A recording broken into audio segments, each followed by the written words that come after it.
তো সুপ্রভাত বন্ধুরা। তো আমি চলে এসেছিলাম আলিপুর চিড়িয়াখানা।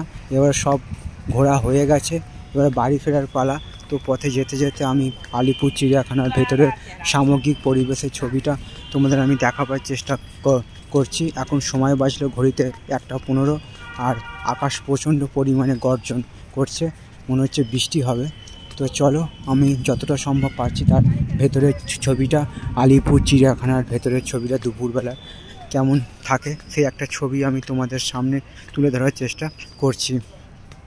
তো এরকম সব সুন্দর সুন্দর ভিডিও নিয়ে আমি আসবো তোমাদের কাছে, তোমরা আমার পাশে থাকবে এইটুকু আমি আশা রাখলাম, এবং সবার জন্য শুভ কামনা রইল আমার পক্ষ থেকে।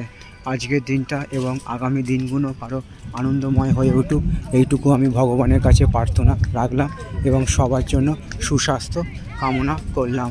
তো দেখতে থাকো তোমরা ছবিটা পুরো আলিপুর চিড়িয়াখানার ভেতরের।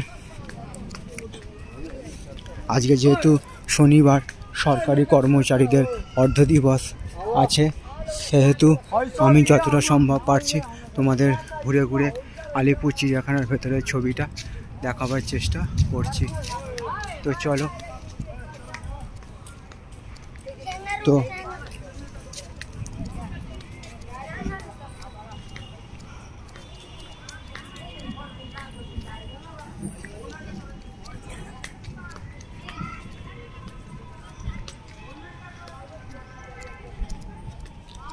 তোমাদের উদ্দেশ্যেই ভিডিওগুলো বানানো, তোমরা আমার পাশে থাকবে এইটুকু আমি আশা রাখলাম। সবার জন্য শুভকামনা রইল আমার পক্ষ থেকে।